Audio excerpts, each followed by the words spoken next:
चीन के बाद अब हम उसके नए दोस्त नेपाल की ही बात कर रहे हैं। लेकिन उससे पहले अगर हम आपसे ये पूछें कि अब तक के जितने भी युग हुए हैं उन सारे युगों में पैदा हुए दो सबसे महान भारतीयों के नाम आपके हिसाब से क्या हो सकते हैं, तो आप दो सबसे महान भारतीयों के नाम कौन से लेंगे? कौन आपको सबसे महान भारतीय लगते हैं अब तक के? जब तक आप इस सवाल का जवाब सोच रहे हैं तब तक हम आपको एक ताज़ा घटनाक्रम के बारे में बता देते हैं। आप सोचिए, आज तक के दो सबसे महान भारतीय कौन हैं? शनिवार को भारत के विदेश मंत्री एस जयशंकर ने कार्यक्रम में अपनी ये लिस्ट दुनिया को बताई थी और उन्होंने कहा था कि अगर उनसे ये पूछा जाए कि दो सबसे महान भारतीयों के नाम क्या हैं, तो वो कहेंगे गौतम बुद्ध और महात्मा गांधी। विदेश मंत्री एस जयशंकर के इस बयान के बाद नेपाल की सरकार नाराज हो गई और नेपाल के विदेश मंत्रालय ने एक बयान में कहा कि ऐतिहासिक तथ्य बताते हैं कि भगवान बुद्ध लुम्बिनी नामक जगह पर पैदा हुए थे और यह जगह नेपाल में है। नेपाल ने इस बयान में कड़े शब्दों में अपनी नाराजगी जताई है। लेकिन भारत के विदेश मंत्री ने क्या कहा, पहले आपको यह सुनवाते हैं। Who are the two greatest Indians ever that you can remember? I would say one is Gautam Buddha and the other is Mahatma Gandhi. Not just greatest Indians that you and I as Indians remember, but greatest Indians that the world remembers.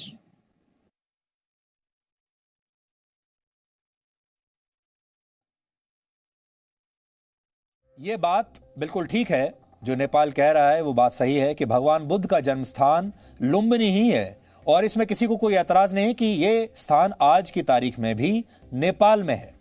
Nepal की नाराजगी के बाद भारत के विदेश मंत्रालय ने भी कहा कि एस जयशंकर ने जो बयान दिया था वो भारत और नेपाल की साझी ऐतिहासिक विरासत के संदर्भ में था और लुम्बिनी नेपाल में ही है, इसमें किसी को कोई शक नहीं। लेकिन यहां समस्या यह है कि भगवान राम पर दावा ठोकने के बाद अब नेपाल भगवान बुद्ध को लेकर भारत के साथ कूटनीतिक युद्ध लड़ना चाहता है और असल में भगवान बुद्ध पर किन देशों का अधिकार है? भारत का अधिकार है, नेपाल का है, एशिया का है या पूरी दुनिया का है? भगवान बुद्ध आखिर हैं किसके? क्या बौद्ध धर्म को किसी एक देश की सीमा में बांधा जा सकता है? इसलिए सबसे पहले आपको लुम्बिनी और कपिल वस्तु के इतिहास के बारे में जानना चाहिए। लुम्बिनी वो स्थान है जहां भगवान बुद्ध का जन्म हुआ था और कपिल वस्तु में उनका बचपन बीता था। पाली भाषा में बौद्ध धर्म को लेकर दिए गए एक ऐतिहासिक साहित्य का नाम है दथा वंसा। इसके मुताबिक कपिल वस्तु की स्थापना इक्ष्वाकु वंश के राजाओं ने की थी। भगवान राम भी इक्ष्वाकु वंश के ही राजा थे और कहा जाता है कि कपिल वस्तु की स्थापना भारतीय दार्शनिक और ऋषि कपिल की अनुमति के बाद की गई थी, जिनका जन्म भगवान बुद्ध से करीब 200 वर्ष पहले हुआ था। ऋषि कपिल ने ही समख्या सूत्र की रचना भी की थी और भगवान बुद्ध के विचारों और उनके जीवन पर भी ऋषि कपिल का प्रभाव था। 2500 वर्ष पहले लुम्बिनी इसी कपिल वस्तु के पूर्व में था और कपिल वस्तु के शासक थे भगवान बुद्ध के पिता राजा शुद्धोधन। भगवान बुद्ध का जन्म सिद्धार्थ गौतम के रूप में हुआ था, लेकिन सत्य और ध्यान के मार्ग पर चलते हुए उन्हें बुद्धत्व की प्राप्ति हुई और इसीलिए वो गौतम बुद्ध कहलाए। बुद्ध का अर्थ होता है ऐसा व्यक्ति जो जाग चुका है, लेकिन भगवान बुद्ध के इस जागरण में भारत की भी बहुत बड़ी भूमिका है। बुद्ध को ज्ञान की प्राप्ति बिहार के बोध गया में एक पीपल के पेड़ के नीचे हुई थी, जिसे अब बोधि वृक्ष कहा जाता है। गौतम बुद्ध ने ज्ञान प्राप्ति के बाद अपना पहला प्रवचन वाराणसी के पास सारनाथ में दिया था और उनकी मृत्यु भी आज के उत्तर प्रदेश के कुशीनगर में हुई थी और कहा जाता है कि प्राचीन समय में कुशीनगर की स्थापना भी भगवान राम के पुत्र कुश ने की थी, इसीलिए इसे कुशीनगर कहते हैं। भगवान बुद्ध सिद्धार्थ के रूप में नेपाल में पैदा हुए और उन्हें ज्ञान की प्राप्ति भारत में हुई, इसलिए भारत को ही बौद्ध धर्म का उद्गम स्थल माना जाता है। लेकिन फिर भी भगवान बुद्ध और उनका जीवन भारत और नेपाल की संयुक्त विरासत है और इसे विवाद का विषय कोई नहीं बना सकता। माना जाता है कि बौद्ध धर्म का प्रचार और प्रसार भारत से शुरू हुआ और शुरुआत में इसका अनुसरण करने वाले ज्यादातर लोग व्यापारी थे जो एक जगह से दूसरी जगह और एक देश से दूसरे देश में भ्रमण किया करते थे और इसी वजह से बौद्ध धर्म भारत और एशिया के कोने कोने तक पहुंच गया। भारत के मौर्य वंश के सम्राट अशोक ने भी बौद्ध धर्म के प्रचार और प्रसार में बड़ी भूमिका निभाई। सम्राट अशोक ने कलिंग का युद्ध जीतने के बाद खून खराबे से व्यथित होकर बौद्ध धर्म अपना लिया था और उन्होंने भी भारत और दुनिया में बौद्ध धर्म के प्रसार में बड़ी भूमिका निभाई। आज भी बौद्ध धर्म को मानने वाली 97% आबादी एशिया के देशों में रहती है। भूटान, म्यांमार, श्रीलंका और थाईलैंड जैसे देशों के लिए बौद्ध धर्म राष्ट्रीय मूल्यों और पहचान का एक विषय है। भारत से निकलकर बौद्ध धर्म पूरे एशिया में फैला, लेकिन भारत ने कभी भी इस पर अपना कॉपीराइट नहीं जताया, और इसकी वजह यह है कि सत्य का कोई कॉपीराइट हो ही नहीं सकता, और सत्य को आप किसी देश या राज्य की सीमा में बांधकर रख भी नहीं सकते। जैसे भगवान राम सबके हैं, ऐसे ही महात्मा बुद्ध भी सबके हैं। बौद्ध धर्म से जुड़े 8 महत्वपूर्ण स्थलों में लुम्बिनी को छोड़कर बाकी सभी भारत में हैं। इनमें बोध गया, सारनाथ, कुशीनगर, श्रावस्ती, राजगिर, संकास्य और वैशाली भारत में ही है।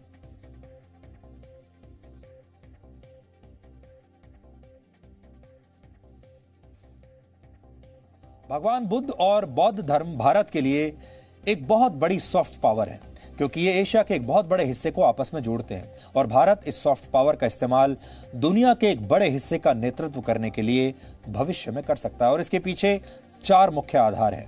पहला ये कि बौद्ध धर्म का जन्म भारत में हुआ था, और ये बात पूरी दुनिया स्वीकार करती है, इस पर कोई विवाद नहीं है। दूसरा ये कि बौद्ध धर्म से जुड़े सबसे महत्वपूर्ण स्थानों में से ज्यादातर भारत में है। और इसका तीसरा आधार यह है कि भारत ने हमेशा उन छोटे छोटे देशों की रक्षा की है जहां बौद्ध धर्म का सबसे ज्यादा प्रभाव है। इसका सबसे बड़ा उदाहरण तिब्बत के धर्मगुरु दलाई लामा को भारत में शरण देना था। तिब्बत की निर्वासित सरकार के सभी सदस्य भी भारत में ही रहते हैं। इसके अलावा भारत समय समय पर भूटान के हितों का ध्यान रखता है, और जब भी चीन जैसे किसी देश ने भूटान को परेशान करने की कोशिश की तो भारत भूटान की रक्षा के लिए सबसे पहले आगे भी आया है। और चौथी वजह यह है कि बौद्ध धर्म की 4 सबसे प्रमुख शाखाओं में से 2 का गहरा संबंध भारत से है। ये शाखाएं हैं थेरवाड़ा और महायान।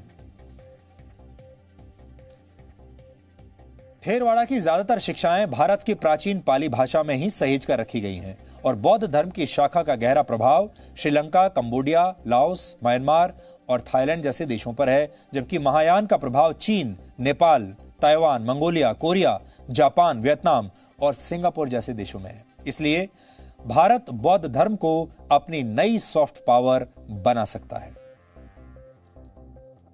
7वीं शताब्दी में चीन के महान दार्शनिक हुएनसांग भारत आए थे, और उनकी भारत यात्रा का उद्देश्य बौद्ध धर्म को करीब से समझना था। इसके लिए वो भारत की उन सभी जगहों पर गए जो किसी न किसी रूप में बौद्ध धर्म से जुड़ी हुई थी। इसके लिए वो तक्षशिला गए थे, और ये जगह आज पाकिस्तान में है। इसके अलावा उन्होंने कश्मीर, मथुरा, कन्नौज, श्रीवस्ती, अयोध्या, कपिलवस्तु, कुशीनगर, सारनाथ, वैशाली, पाटलिपुत्र, बोध गया और नालंदा की भी यात्रा की थी। नालंदा के प्राचीन विश्वविद्यालयों में उन्होंने 5 वर्ष बिताए, और इन्हीं 5 वर्षों के दौरान उन्होंने बौद्ध धर्म का अध्ययन किया।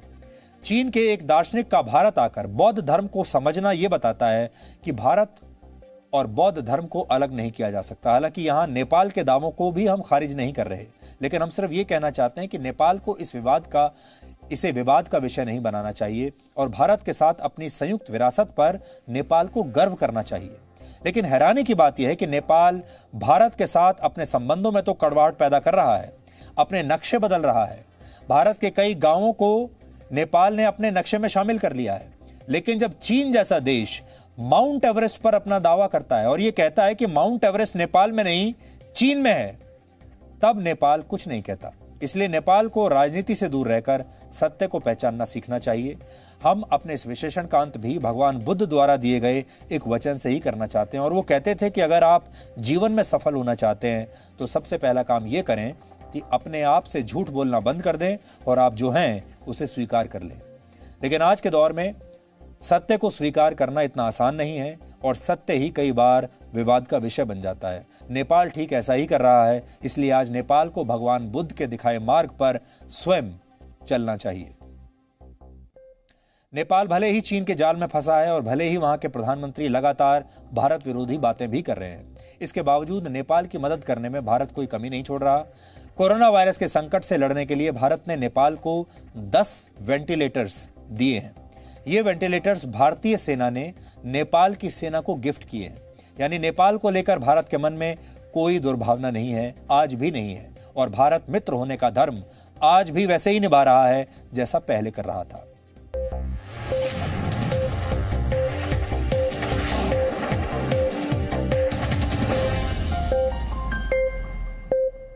Presenting the News app, available on Google Play and App Store. Download it now.